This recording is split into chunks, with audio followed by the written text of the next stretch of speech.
warahmatullahi wabarakatuh. Apa kabar anak-anak ibu semuanya? Semoga selalu dalam keadaan sehat walafiat.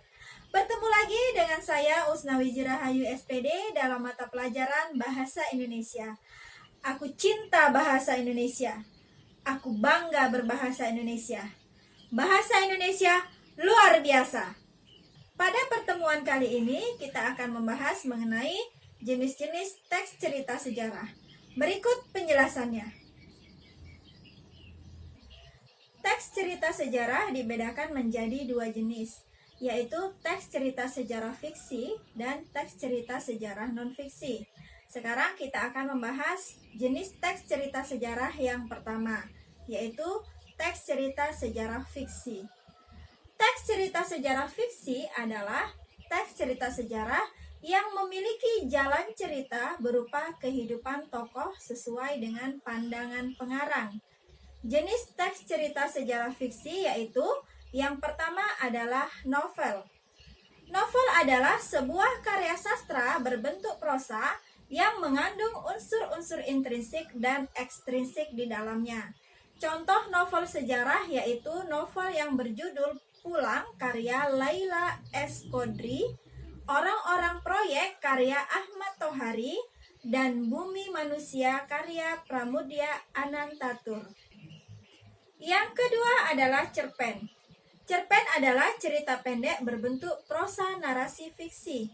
Contoh cerpen sejarah yaitu cerpen yang berjudul Parodi Rengas Dengklok karya Hadi Trimulyono, Arti di Balik Sangsaka karya Farah Yuliandra, dan Demi Bangsa karya Ereri Gadu.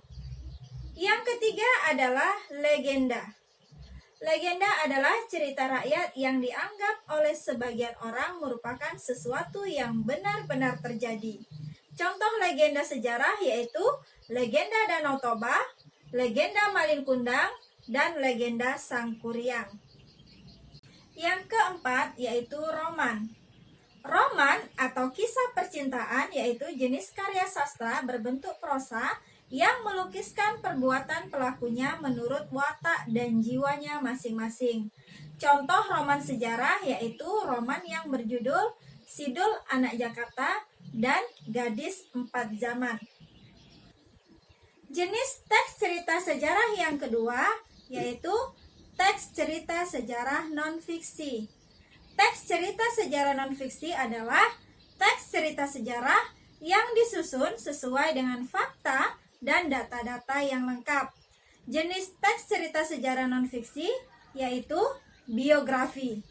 Biografi adalah kisah perjalanan seseorang yang ditulis oleh orang lain.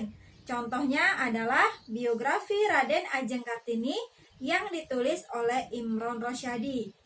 Berikutnya, autobiografi. Autobiografi adalah kisah atau keterangan hidup yang ditulis oleh orang itu sendiri. Contoh dari autobiografi adalah Hairul Tanjung, Si Anak Singkong. Selanjutnya yaitu catatan sejarah. Catatan sejarah adalah teks yang menceritakan fakta atau kejadian masa lalu yang menjadi latar belakang sesuatu dan mempunyai nilai sejarah. Contohnya adalah catatan sejarah Kerajaan Majapahit. Nah, itulah tadi penjelasan mengenai jenis-jenis teks cerita sejarah. Mudah-mudahan bermanfaat dan membantu kalian dalam memahami materi pelajaran. Sekian dan terima kasih. Assalamualaikum warahmatullahi wabarakatuh.